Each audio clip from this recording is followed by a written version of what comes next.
After this, another festival is coming, Ganesh. Yeah, so I'm going to give it to you. Maybe next week sometime.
Sairam.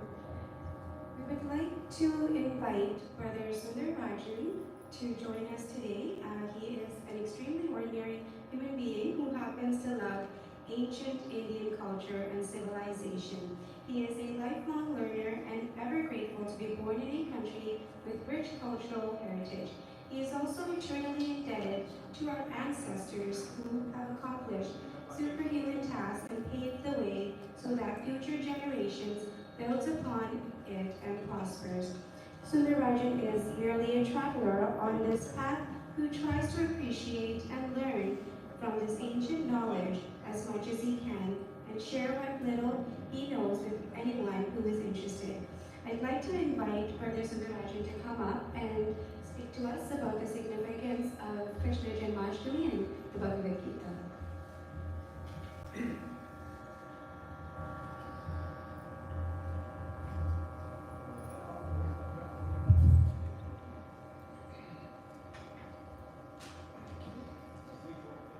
Sairam, and a very happy Janmashtami to all of you. It's a pleasure to be here, and looks like the introduction went over what I expected. Don't believe any of it. I'm very, very honorary and not worthy of introduction. Having said that, if you go to the next slide, please. Yeah. So a little bit of intro about myself even before we get into it. So what qualifies me to speak about Bhagavad-gita or Krishna Janmashtami? Absolutely nothing. It's because of His will that we are here today, and because of His will that I'd like to share a few thoughts about it. When I was growing up, from the age, childhood through grade 7, I knew the Ramayana, Mahabharata, Bhagavad-gita, all of that as trivia. And we had a Bhagavad-gita in our colony in BHU, and they used to conduct tests and all, and that was one of my favorite things to do, learn up all the trivias. And from the age of 13 to possibly 18 or 19, I became an atheist. So the communist influence, questioning everything, skeptic, and even going to become an anti-theist. At one point I used to think Sanskrit was a mumbo-jumbo language. Rishis had too much time in their hands, and why do we need all these things when human progress is the most important thing? In order to disprove something, you need to follow it, understand it, and then disprove it. And to disprove Hinduism, I took up meditation. I took up Patanjali's Yoga Sutra, started reading it, started following it, and in the process, underwent a complete transformation. And now it's not a believer, so to speak, it's more of a knower. And what happens during the Raja Yoga and the Kundalini experience is for another day. But trust me, what the Rishis have said and what yoga teaches you is absolutely replicable, meaning if you follow it, the results will be there. And I've helped other people do it. But this is completely, I don't share it much in public. But the thing is, our body absolutely is a beautiful amalgamation of electrical, basically your body is made up of electrical neurons, and through pattern breathing, what we call pranayama, you can kick up a neural stop. And in that state, what you experience, what you see, what you feel, makes everything that our ancestors have said come to life. You have a different appreciation of the Bhagavad-gitas and the Puranas and the Itihasas. You actually understand the meaning of it, rather than just throwing flowers and then becoming Bhajans are great, but you have to go beyond the bhajans, beyond just the physical realms, into the spiritual, or what I call the jnana marga, right? With that, I have a few questions for you. Go to the next slide. Yeah, I have a few questions. Before the Bhagavad-gita, before the battle of Mahabharata, Sri Krishna could have taught the Bhagavad-gita to Duryodhana. It would have ended the war, because Duryodhana would have become a wise person. So why didn't he do it? Anybody? Youngsters first? Anybody? Any answer is a good answer. Okay, I'll open it up for all. why was it hard to teach Duryodhana? And why did Krishna teach Arjuna? The answer is, in one of the chapters before the war, Duryodhana actually says, Janami dharmam, nachame pravritti. Janami adharmam, nachame nivritti. I know what is dharma, but I have no interest in it. I know what is adharma, but I don't want to give it up. So when a person's mindset is not conducive to learning, even if it is Bhagavan, it cannot be taught. So coming to the center and learning about the teachings is one thing, but implementing it, understanding it, taking it to heart requires an Arjuna mindset. And that is the most important thing. And the second thing, why did Sri Krishna not teach Arjuna before the war? Why the battlefield? He could have taught it in his childhood, or when he met him numerous amount of time. I'll give you the answer. The answer, or if somebody knows, raise your hand. Okay. Arjuna was not ready for it. Even all through chapter 1 of the Bhagavad-gita, he keeps talking as if he's an intelligent person. He says, I'm going to run away from the battlefield because it's going to cause harm and all those things. So he's giving out his opinion. His mindset is not conducive to learn. Until you say, Swami, I surrender unto you, and now you tell me what to do. Krishna or Bhagavan doesn't open his mouth. Chapter 2, when Arjuna says, I'm going to throw my bow down, I'm going to go into complete silence, Tushni Babuvaha. And then Bhagavan says, Kutastva Kashmanana. He says, why are you talking about all this? I'm going to teach you. At the end of it, chapter 18, Bhagavan says, now I have taught you all these things, now you do what you want to do. Sri Krishna, in his entire wisdom, has told Arjuna all that is dharma, and still there is absolutely no expectation from the so basically he doesn't say, I told you, you do so, like we tell our children, right? I'm your parent, you have to do as I say. Bhagavan does not say that. He says, now you know dharma and now you know adharma. Go do what is right. Right? And that is the attitude for teaching. And the last one, go to the next slide please, is why do we want to learn Bhagavad-gita that was taught thousands of years ago? Because nothing has changed in terms of human emotions from that day to this to future. Everybody across the world, do we all laugh in the same language? Do we all cry in the same language? And when we are alone, we all feel alone in the same language. And when somebody comforts us, it will be the same emotion. So the human basics have not changed, be it Bhagavad-gita or be it any other part of the world. So the teachings of the Bhagavad-gita goes to the core understanding of human psyche rather than just one cultural aspect of, say, Bharatanadesh. It is universally applicable no matter who it is. And that is why it is being taught at university levels in some of the management courses. And if you go to the next slide, Dharmic education model. Before we go on to something else, I want to show Dharmic education model is how Sanatana Dharma is structured. So some people ask, why do you have so many books? Why do you have so many gods? Does God have A form or B form or C form? Like, you're confusing me. So if you go to the next slide, you'll see how beautifully our Dharmic education model is defined. So I'm talking about spiritual. Your age could be 80, but if you're a spiritual infant, think of it like a growth at the kindergarten level. For a child, as soon as they're born, it starts with lullaby. It starts with the small bhajans. It starts with soft songs. And children learn by observation. That's why you take them to a temple, ring the bell or show the arati, and they observe and they get attached to it for the next stage, which is the elementary level, which is introduction to Murti Puja. Now, if I were to explain to you cosmos, it's going to be very hard. Even atom, it's going to be very hard. I have to show you a model of an atom and say this is what an atom looks like and it will be this big. Same thing, Murti Puja is an external representation of the universal force. How do we show it? by Shivalinga, Salagrama, or Krishna, Rama, Swami, right? And that's an external, it's called Aneka Rupa Ishvara. Or in this case, actually, Eka Rupa Ishvara Bhakti, where you have a personal bond, you do the Abhishekam. I don't actually call it like Barbie doll. So kids play with dolls, they have an affiliation to it. Spiritually, what we're doing is we're trying to take that Swami and make it ours. It's my Swami, right? And then you evolve, saying Aneka Rupa Ishvara Bhakti, when you say it's not just this form that's God. God is in any form, in every form.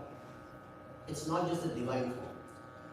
God is in the elephant, God is in the cow, God is in the crocodile, God is in the trees.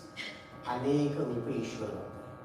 And then it becomes Eka Rupa Ishvara Bhakti, which is, it's not just God is in everything, God is everything. The in is lost. Now God is the universe. And then it becomes God and I are not separate. Swami and I. So that is called Shesha Sheshi Bhava, where you and the divine are not indistinct. And that's when it becomes the post-grad. And when you come to the masters, even that distinction is gone. So you become a fully realized being. And that's how gradually all these things you're doing. Sometimes we talk, I've been praying for so many days, but nothing is happening, no miracle is happening. Or why is it happening this way or that way? What's going wrong? All those questions will be answered in time the moment you understand you're always connected to your Lord. And Swami is always with you, whether you like it or not, know it or not, observe it. Sometimes we say it, sometimes we feel it, sometimes we don't. Irrespective of. You call it Krishna, you call it Swami, but Swami is always with you. And that doubt should go away. And that's when you have complete surrender. And what I was talking about earlier, about that out-of-body experience and all those things, that's when it hits you and you know or you realize that the Atma is, and Atma alone is everything, nothing else. Going to the next one. Now, we talked about Bhagavad-gita. I have a very quick question for all, a couple of people. When I say Bhagavad-gita, how many of you read Bhagavad-gita? One, two, three, few. And how many of you have understood Bhagavad-gita end to end? A few. And how many of you implement it? Implementation of Bhagavad-gita. Now you kind of doubt it. When I say implementation, practicing Bhagavad-gita. Yeah, good. Awesome. So I'll go to the next one. I'll take a simple one. Okay, somehow the bottom is not showing. If you go to the previous one. Chapter 16 of the Bhagavad-gita is called Deva Asura Sampad Vibhaga Yoga. I'm mindful of the time. I'll make it quick. Which means the qualities of the gods and the qualities of the demons.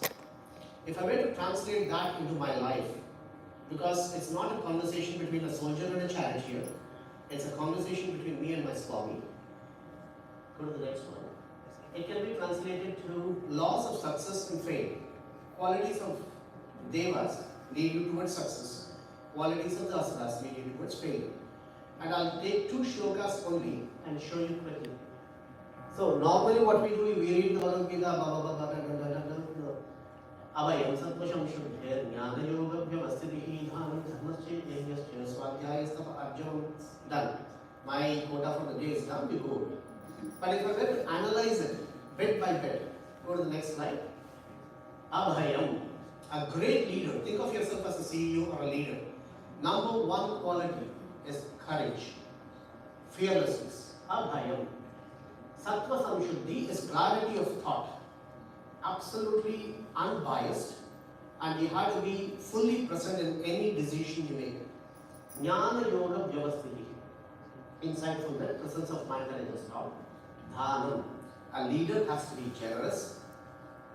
Dharma, Damaha is self-control. Yajna is not just pouring ghee into fire. It is pouring your entirety into any enterprise that you do. Like if that's my mission, I give my 110 or 200% for that mission. So that is Dhamma. Sorry, Yajna. Swadhyaya, self-study. It's not studying the self, it's studying introspection. It's also self-study. Most people think of it studying by yourself. That's great. But studying yourself, constantly re-evaluating yourself is very important for any leader. Tapaha and Arjavam. Arjavam is being extremely straightforward like an arrow. All these things can be implemented. How many of you think it can be implemented? One or two qualities good, one hand to keep it. If you go to the next slide, that's only a pictorial. The next one. So, ahimsa, satyam, akrodaha, tyagaha, shanti, apaishunam. If you go to the next, I'll show you the names. So basically non-violence, being honest, satyam, akrodaha, which is absence of anger, tyaga, all of you know, shanti, all of you know, apaishunam, not finding fault with others, not blaming others. Very important quality of any leader, any human. Next. Bhuteshu daya, compassion towards everybody. Alone, not coveting what others want. So, one of the things I'll stop here and say, that's the difference between jealousy and inspiration. Your neighbor has a great car, bigger car than you do. He has two possible reactions to it. One is feel jealous and say, why not me? Or two, get inspired, go talk to the person. What did you do to become, so big? Teach me. So that becomes inspiration. You follow what they do.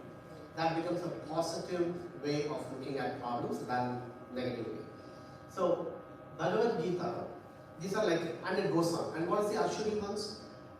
Jealousy, alasy, which is laziness, anger, depression, all those comes into the asuri qualities. So go to the next one. So, basically what we're trying to say is Bhagavad-gita is not a manual that is to be kept and worshipped on a daily basis. It is something to be taken and adapted. Even if it is one shloka, make that one shloka your life. Or even one word of a shloka sometimes can take months to implement. So for example, absence of anger. Simple.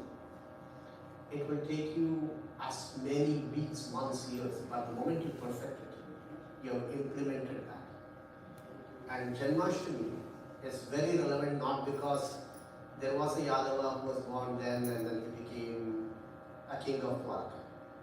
It is because those teachings are relevant now, it can be implemented and it will completely change your life. Now you can talk to my wife or maybe not, but I do not know how to worry at all.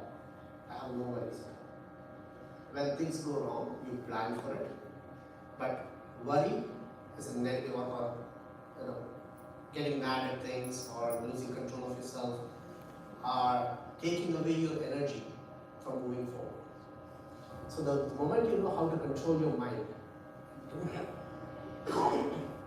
it becomes much easier to actually be there and solve the situation. If you cannot control your mind, other things will control you. And for that and that reason alone, Sri Krishna is worshipped, revered, and to be adapted in our lives. Go to the next slide, please. If you want to be a leader, we have two things: serve and protect. Protect with compassion, and next slide, serve with humility and dedication. So if you can do those two things, no matter who you are, your leadership skills, and I actually dealt a lot in leadership skills, and that's what I'm talking to the children here. You are the leaders of the future. Young adults, you will be taking the center forward. And the style in which you do will actually pave the way for generations to come. And with that, I want to give the mic back and say, Sarva Dharman Parityajya Mamekam Sharanam Praja. Aham Tva Sarva Papebhyo Mokshayishyami Ma Shucha. This is the last line of Bhagavad-gita from Sri Krishna. When he says, leave everything unto me. Swami is saying, do not worry about anything. Do not worry about this dharma, that dharma, what's your duty, what's not your duty. Leave everything unto me and surrender unconditionally to me. I'll take care of this. I will deliver you from all imperfections. Do not worry, Ma Shucha, do not worry. And with that, I'll conclude this and yield my back Thank you all and a happy Janmashtami again. Sai Ram.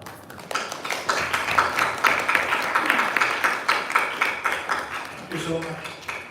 It was wonderful, very inspiring, and very knowledgeable. Thank you once again. Please give him a hand.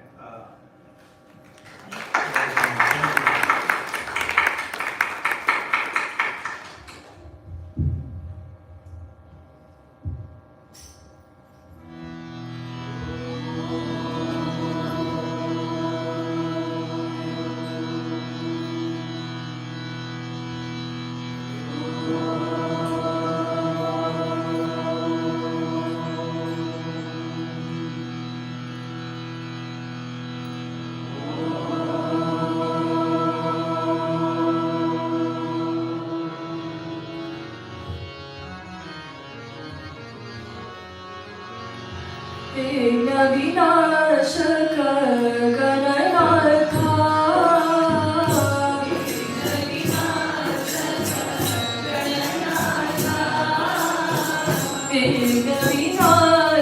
विनाशक गणनाथा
नवनीत छोड़ दो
Krishna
Shri Satya Sai, Krishna Krishna.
Nanda के लाल मुरली गोपाल, नंदा के लाल मुरली गोपाल, गिरधारी गोविंद राधे गोपाल, गिरधारी गोविंद राधे गोपाल, नंदा के लाल मुरली गोपाल, नंदा के लाल मुरली Gopal, Girdhari Govind Radhe Gopal, Girdhari Govind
soul in fullness of devotion to Thee.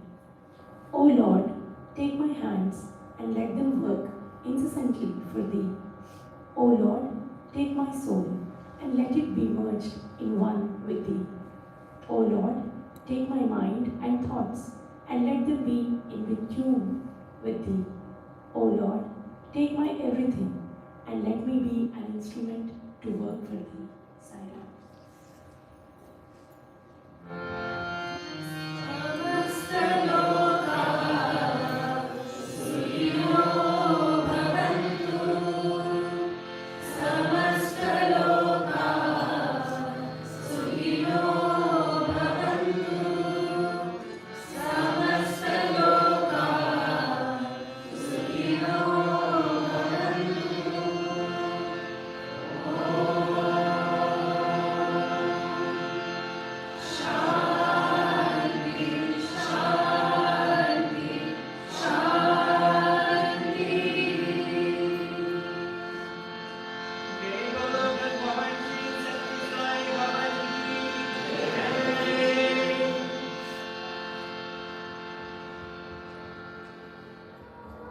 Shri Sai Ram. We have some announcements for today. So first up we have anyone that has registered to lead a bhajan for Akhand Bhajan. We are asking everyone to attend a mandatory session on this coming Saturday, September 9th. And during this session, we will be sharing experiences, bhajan singing tips, and the process in terms of what you can expect next. And this session will be in person at the center, and all else are also welcome to join. The library will be open this coming Saturday from 11 o'clock to 12 o'clock. We are very excited to commence Vedam classes at the center from September 17. We are very fortunate to have Brother Srinivas and Uncle Sudhakar conduct classes. The classes for SSE and young adults will be conducted by Brother Srinivas, and the classes for adults will be conducted by Brother Sudhakar. If you are interested, please register. Forms were sent via email and WhatsApp. The deadline to register is September 17th. So our Sunday schedule has changed slightly. So we are starting SSE this coming Sunday. So the Sunday bhajan will now be at 10 a.m. and it will be every Sunday except long weekends. We will be following the SSE schedule, and SSE will begin at 11 a.m. and it will be till 12:30. During SSE time, we will have organized satsang, bhajan practice or seva for all adults and young adults. Starting September 17, we will have Vedam classes that will start at 9:15. So this coming Sunday, there will only be Sunday bhajan, followed by SSE and satsang, and following Sunday, we will start Vedam classes.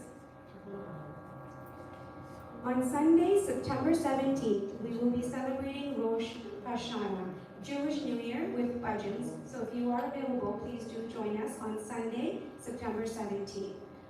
On Thursday, September 21, we will be celebrating Ganesh Chaturthi with Bhajans and a talk by SSE Kids. On Thursday, September 28, we will be celebrating Yom Kippur, a Jewish festival with Bhajans and a talk by young adult. If you would like to sing for any of these bhajans, you will receive an email to sign up, or you can sign up on the sheets available in the back. This year, Vancouver will be hosting a 24-hour Akhand Bhajan from 6 p.m. on November 11 to 6 p.m. on November 12. We welcome you all to join in this 24 hours of non-stop Nama Sankirtan and get drenched in the nectarine of divine bliss. And lastly, we encourage everyone to join our WhatsApp community for information regarding center activities. The QR code to join is available on the notice board outside, or you can also come see me and we can add you to the group. These are all the announcements for today. Please leave with Swami's love and blessing. Jai Sai Ram.